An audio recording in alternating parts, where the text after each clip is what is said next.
Thank you so much, Itai and Esther and Maria for this joint effort and everyone for joining. It's a great opportunity for me and I think for everyone here. I'm looking forward to hear Maria's session, so stay tuned. Um, and I'll start with my session. Can you see the presentation deck? All right, great. So by failing to prepare, you are preparing to fail. I didn't say it, Benjamin Franklin did, but I think it's a great sentence when evaluating data solution. If we won't prepare it right, and if we won't consider all the related parameters, we might miss and create a lot of gap. And eventually, while in production, we will probably have issues. So I'm going to talk about that in my next slides, but a bit about myself. So I'm leading the great R&D group at Oribi. My mostly day-to-day job is actually being a mother to these three cute punks at the picture. And today I'm going to talk about the big data solutions practices that can highly help you to better evaluate and plan your data solutions right. So first, let's start asking ourselves, why bother? Okay, because there's so many data solutions out there. Sometimes it seems like any new day, there's a new data solution joining, a new database, a new something new in the data area. So we can just pick something that is really close to our requirement and to hope that it will be a best fit. Whereas eventually, where we're doing that in production, the gap is really high between what we planned and what we achieved. So I'm here to talk about that from our experience at Oribi. And first, I want to say a bit about Oribi in 1 minute, so you will have the context of why we are spreading the word of making better data solutions and what's for Oribi with that. So Oribi is a big data product. We collect a lot of data from our customers' website. Every event that occurs on the website, like click, page load, scroll, and other things, we process that in our backend, which is a big data pipeline backend. I'll talk about it in a second. Visualize that throughout our dashboards, and eventually we give our customers the ability to export the data to other systems. So you can read more about Oribi if you want in our website, but let's get back to the big data area. I mentioned that Oribi is a big database product. Today, we are processing around 300 million events, incoming events a day. We have a auto-scaled microservice-based architecture, very optimized, using a lot of data solutions with a great variety. And although most of it is auto-scaled and really adapted to big data and high-scale pace, we have some places at the system that were created far away and they're not fully adapted to the big data scale solution. For example, look at that Postgres in the slide. So Postgres is not usually great practice for big data and high scale and so on. And still, we did use it for a while in Oribi, and eventually it created a major issue in performance, and we needed to replace that. I want to talk about that use case before I get into the practices that will help you. So why did we use Postgres in production for big data high scale solution? POC, it's the magic word. You also probably support today POCs that were created like a few years ago or a year ago, and today it's not a POC, it's a full production feature. And go explain that someone created that as a POC and it didn't really match the production and scale and everything. So that's what we had with Postgres.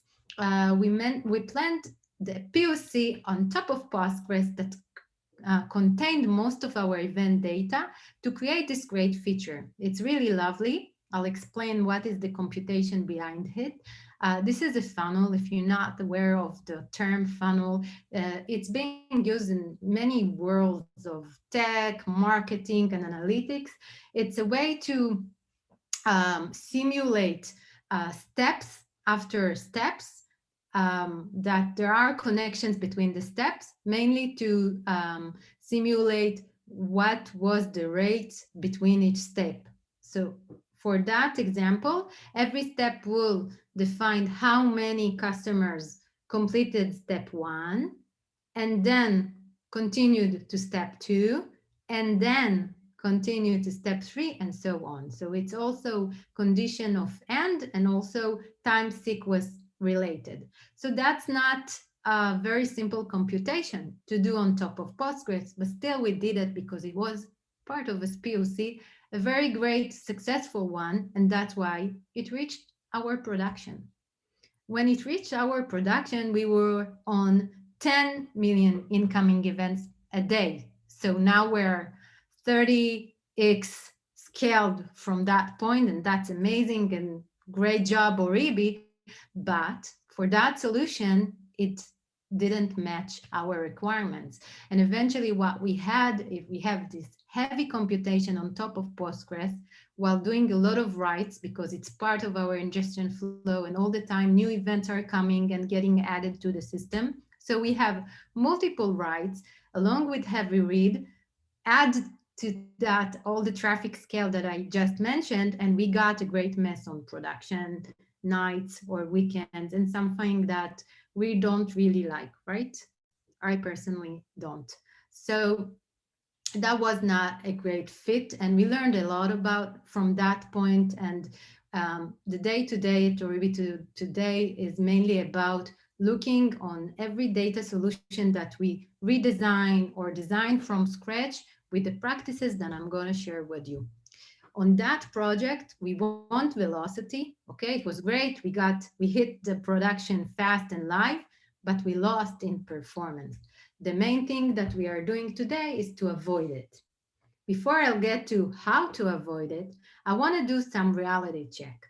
Why do we get to that point again and again when we need to maintain and to support something on production, and we say it's not a good fit, it doesn't fit the requirements, it doesn't fit the scale, it doesn't fit the data schema, and so on. Sometimes when we planned that data solution, we didn't have the right resources. Maybe we didn't have the knowledge, right? Sometimes we are not aware, and we're still have our own learning curve in the data world and backend. We didn't have time. Wow, time, that's a great resource that mostly we won't have. I never heard about someone that said, oh, I had so great, like a large amount of time in that project. I could do like 2 projects that time. So I got better engineering and everything is great. We never have time, right? On any project. It's also a very great resource that is missing most of the time. And sometimes it's just over motivated developers that just give me the data, I want to do it fast, just let's do it, let's don't take any more time for that, and just hit the production and so on. So there's many excuses why we're doing mistakes or creating a solution that have bad fit eventually to what really requires from that solution. Let's talk about how to avoid it. So I'm going to talk about 3 factors that can really help you when you evaluate, when you design, when you get to the point that you need to take decisions about data solution at your system. Business value, performance, and overseeing future plans. Let's talk about the business value. So in terms of business value, the main point is scale. But everyone talks about scale, right? It's like all over scale, scale, scale. We hear it a lot. What's for scale and business value and how it connects? Most of the time, in terms of scale, we will discuss the increasing customer base. Most of the companies talk about scale in terms of more customers, more revenue, and so on. Again, I'm talking about the business and not the technology, where we'll talk about maybe traffic, actions, transaction, and so on. So from the business point of view, most of the time it will be the customer base that will mainly affect the scale. I want to show you another example of how scale can affect your system, which is usage. Take a look on this example on Oribi usage, that in the starting January this year, we got 3x scale of active users. It means that, let's put aside our ingestion chain and pipeline and everything. We're talking about reading the data from the dashboard, how many customers eventually got into Oribi, logged in and showed their data, and then queried their data throughout that dashboard. So we got that increased 3x, and that, along with the ingestion scale that incrementally increased, could create some issues or bottleneck on the system. Let's see an example. This is not really Oribi, but just a simplification because we're short in time and the system is large. But just to be very specific on that use case, we have ingestion flow with data pipeline and services, microservices.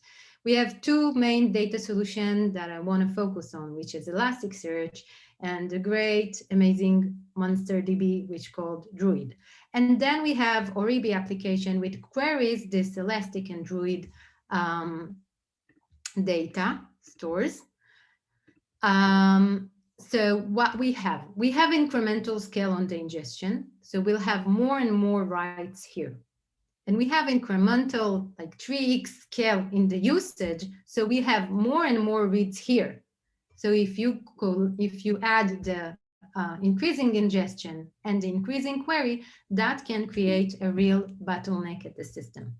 So what we did, because we predicted that and we saw that not only the customer base is increasing, also the usage is increasing, we split the ingestion chain and the query chain into two, so they won't affect each other. And eventually, what is top important, our customers will keep getting a great performance while logging into the system and seeing their dashboard. We did that by splitting and creating an offline data processing. And that offline data processing was not relayed on Druid or Elastic, so it was totally separated one. Here we did batch processing on top of Spark and Data Lake. It requires all the ingestion to be also replicated to the data lake. That was easy, and we can talk about it on a different session. And then we had the processing saved and computed on the offline data store, and eventually we queried that with Presto, and we did some cool stuff, but we got great performance. And while the usage kept increasing, the customers didn't experience any degradation of the performance. That was great.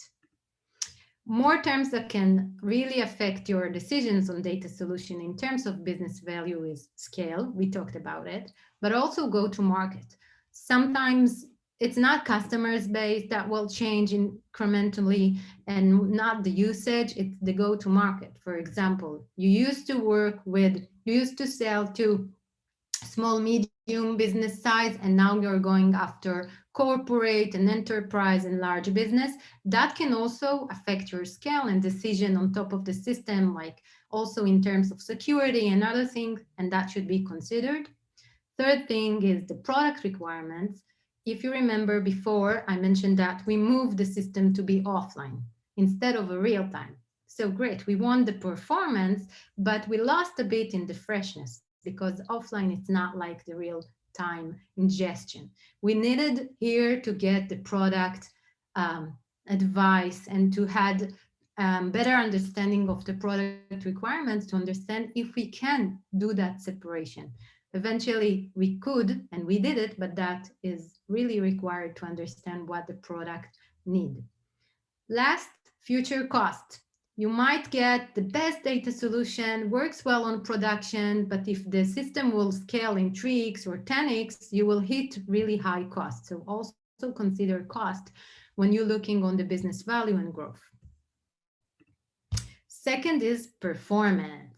So I think performance is the easiest thing to talk about among engineers, right? Because this is like where we mostly live.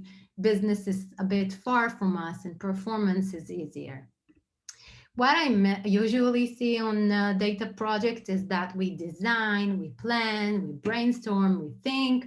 Eventually, that project gets into production, and still the gap is so huge between what we planned and what we got in real time. So I also all the time I feel it's like when you order something like from the online store and it looks so great in the pictures and eventually it's so far away than what we ordered. So that's the same here. Why it happens? So maybe it worked on the POC, maybe it worked on staging, or even worse, maybe it worked on your local and you didn't get to test that on a real production area. So first thing I would recommend when analyzing your data solutions in terms of performance is to really think, what is the main purpose of that solution? Really think about it. What is it going to be to serve which feature? Are you building a washing machine or a dishwasher? Okay, there's a difference.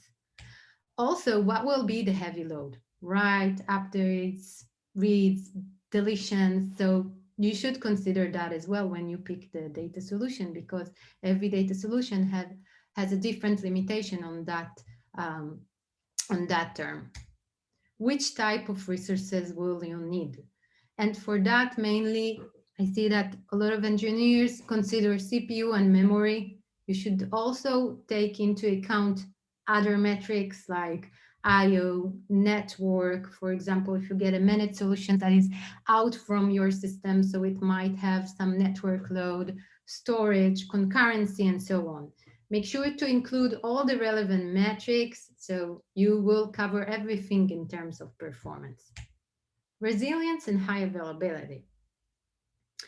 It's funny because all the time we talk about resilience and high availability, and sometimes I interview people, I ask them and they say, no problem, there's a backup to the database. So just a short story, we have Elasticsearch and at some point we got all the data in Elastic deleted, and it was a human mistake, not a nice one, but it happens. And we said, okay, there's a backup. It took around 3 days to restore that backup. So of course, we didn't restore from that backup. We did something else because this is a real-time solution. We can't wait 3 days. And I'm here to tell you that this is also a thing that you need to consider. Don't think that, okay, I have a backup, I can recover easily, this is resilient. Check what is the recovery time, how much time it will take to get that recovered, and so on. So also consider recovery methods and zero downtime. So when you talk about high availability, take into considerations that you will have downtimes, not only when the whole universe collapse, but also on upgrades, on updates, on migrations, and so on. So think how available that solution should be and make sure to talk with your DevOps, DataOps to include that parameter as well. And last, observability, observability, observability. Make sure that you have the ability to monitor all around that data solution with all the metrics I mentioned. That's about performance. Going on to overthink future plans. I think that most of the time for us, the engineering minds, that's the hardest one because we might be aware to the business value, we can ask and check. We are feeling really strong in the area of performance and planning and designing something that should be performant. But overthink future plans, most of the time, a lot of engineers feel that they're not part of that plans, they're not aware, it's not really reflected, it's a bit further away. So that's the hardest thing, I think. And I want to give you an example of a company that everyone here probably knows, and that did that in a great way and in an inspiring way as well. So Alibaba, everyone knows Alibaba. They started with the AliExpress online shop, and they understood that there is a great value there and started to do a lot of analytics on top of their online shop in order to drive more and more sales. So they collected everything, what we bought, what we didn't bought on the website, how we got to buy, which customer are buying, which customers are returning, every little action that was done on their online shop. That's a lot of data in real time, a mess of data with high scale, because they are like in a great success, as we all know. They started with Oracle. Why? Remember my Postgres story? That was the most available tool that they had there, and it greatly fit their needs. They had issues with high concurrency and volume, so they moved to Greenplum, which is, I won't get into that too much, but they got great with the volume, but still didn't get a satisfied results on the concurrency, which get higher and higher as long as this Alibaba shop keeps scaling up. Here they did something amazing. Look on the years, like in 1 year they changed to Greenplum, and in 2 years they did like a major change and moved to HBase and Hadoop, and that's a great move. It's not an obvious one, and here they got great results on concurrency and volume, and it was very powerful solution for Alibaba, and they all got an excellent advanced solutions with that, but they had issues with consistency. Some of the system was offline, some of the system was still real time, and it got them discrepancy within the data. But the hardest thing that made them change even that and go away from HBase and Hadoop was not the consistency only, but also the agility. Most of the team was really good with RDBMS system like Oracle and Greenplum, and that was a big change for them. And the learning curve was very hard to do, and it was hard to get everyone in the team to be really experienced and expert on that area. So they did another change. And the next one is, I think, the most impressive one. They created their own database. Okay, let's put it aside because most of us can really create our own database. But what they did do, they understood that they can't live with that solution anymore because of the issues I mentioned. So they took all the things that they're missing in that data solution and created Analytic DB, which was eventually also part of Alibaba Cloud and one of their products that they are selling at the cloud. And it has all the issues that they were referring were fixed with the Analytic DB, and along the time they also fixed the issues that they had with that.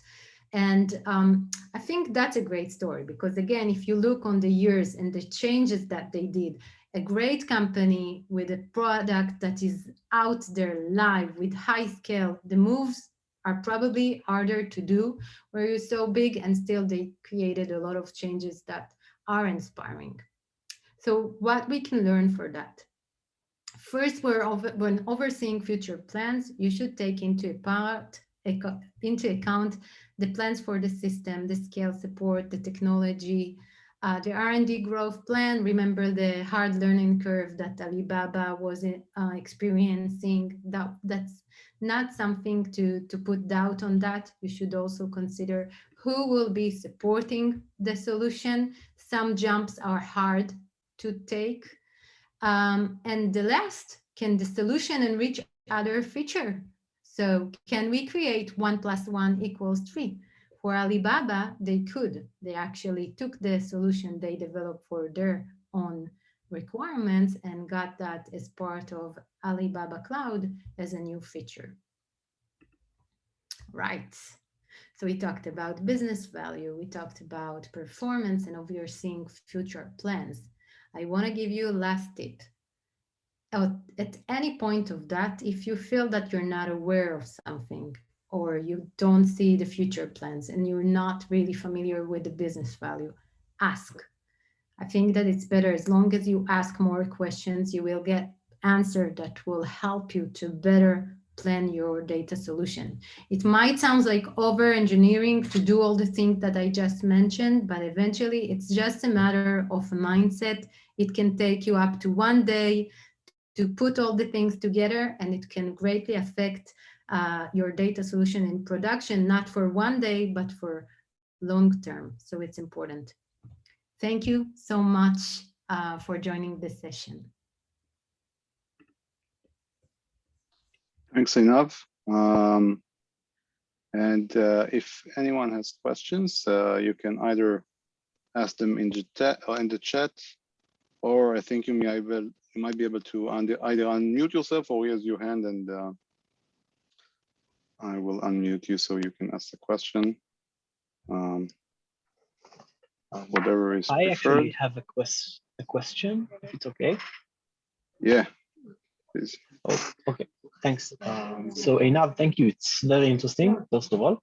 I have a question about where do you put the cost into, you mentioned 3 criteria according to which you examine solutions, but in my experience, cost can be sometimes a showstopper for several options, and I'm not only talking about the cost of developing the POC for this technology or migrating to it, but also to the ongoing cost of storage, servers, licenses, and that. So that's it. Yeah.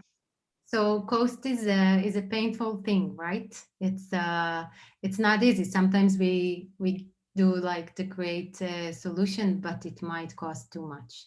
So in every parameter that I mentioned, cost has a very critical evaluation to do for the business value. Cost has part, if you plan something, the scale of the business might really affect the cost. But also sometimes if this feature that you're working on and the data solution is really important for the current immediate business cost, you might take an expensive solution because you want to get that faster to production. So it's not all the time to save cost, but sometimes you bet on a higher cost, so you will get faster results on production with less maintenance, maybe to take a managed solution and so forth. So that's for the business aspect. For performance, I think it's better to create some layers of cost, like what will be the immediate cost, what will be the cost with a simulation of 5x scale, what will be the cost with 20x scale, and make sure that, as you mentioned, you're taking in account everything, backup, snapshots, data transfer, everything that is related to the data solution, not only keeping the data itself. So it's very important to do that simulation. For the Postgres that we replaced, we eventually looked really deeply on 2 solutions, and we didn't pick the second one because on 10x the cost will go so high and it doesn't make sense within all the system, for example. So we took the first solution, even though it got us to not the great performance as the second solution, but going incremental on the scale, it will be more responsible from our side. And eventually, I think overseeing future needs of everything, of the system, of the R&D of the company will also help with the planning the cost. But bottom line, there is no magic here. It's just the way we do it in Oribi for each section that I mentioned, for the scale of the value, the business, go-to-market, the performance, metrics, observability. Every one of that has its cost parameter and how it will affect the cost. So we're looking on that for each layer. I hope it answers the question. If not, feel free to get into the chat. No, thank you very much. Thank you, Chloe. We have a question from Stella. Stella, can you unmute yourself and ask? Okay, thanks for sharing. And you talk about a lot of aspects really interesting to take into account and to have in consideration. So it's very interesting. Thank you very much. But I want to ask if you see that it's a good practice to bring more constant iterations to the production environment, to test this scalability, as you talked before, or do you see that is a risk to take this practice? Thank you. So if I got the question right, you're asking if maybe we can go with some MVP to production and then do some iteration to get that better and better and more. Yes. Adjustment. Okay. Yes. Wow. It's really hard to do MVP with data solutions. Like where we're doing code, we're doing backend, front end. The gap from MVP to the next version might be code logic changes. So it will take time of us developers, but that's it, mostly time. On data solution, refactor is more expensive from the first built-in action. So any step, any iteration after the MVP can cost you like the MVP itself. It's really risky. I would, if you have any considerations or something that you are aware or afraid of with the data solution that you are planning, I would strongly recommend to do that apart in separation. There's great simulation tools to simulate load, to simulate complicated system, test containers, a lot of those. So it's so easy to simulate that, and it's better to invest a bit more time because eventually it can get really expensive. By all means, if you got that MVP and the next iteration will be like changing the whole from scratch, and even sometimes even if you are changing index, not the old data solution, it will require rebuilding, restructuring the old data from scratch. That will take time, that will take effort, that requires planning, and that wasn't on your plan. So every change, iteration on top of data solution, it's not a straightforward one. And if you can do it as much as you can apart from production, that will be the great practice, if you can. Okay, thanks for the reflection. We have time for one more question. If anyone wants to ask, then again, feel free to post it in the chat or just unmute yourself, please.